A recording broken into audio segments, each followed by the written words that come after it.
Well, this is the big one.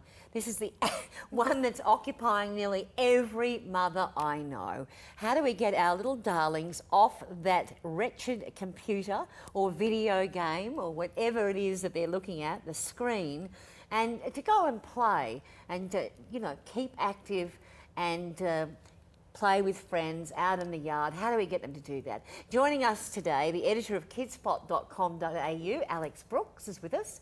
GP, Dr. GINNI MANSBERG, blogger Mrs. Woog of woogsworld.com, and author and columnist KERRI SACKVILLE.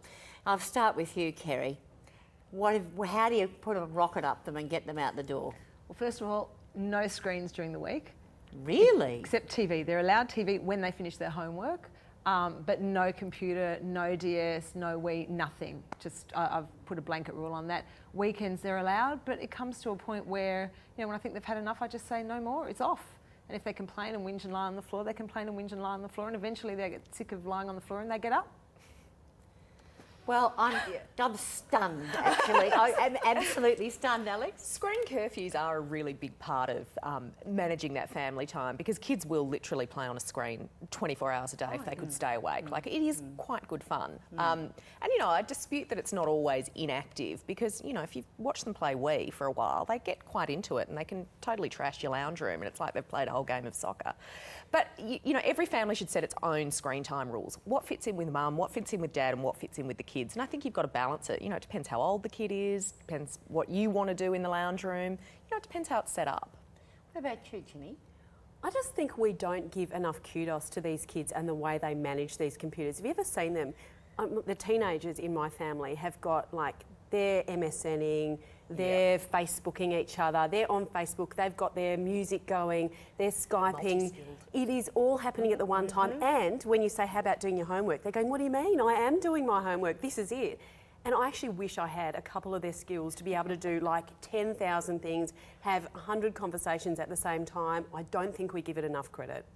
My son is an absolute whiz. One rule that we have in our house, no computer in the bedroom. Yeah, a lot of parents think, you know, that their children have abandoned them because they're down in the room playing computer. I actually think a lot of the time it's we parents have abandoned them. Mrs. Woog, what do you put in place? What rules do you have? I'm sorry, I'm the same as KERRI. Yeah, we don't have, we have, apart from homework that has to be done on the computer, there's like a prescribed maths program that our school does. So, you know, they can do that, but during the week there's none. There's none. Yeah.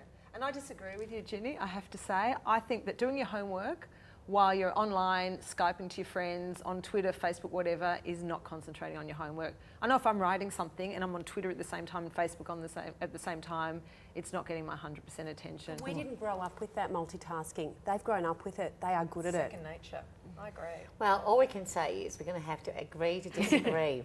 But I don't believe either of you.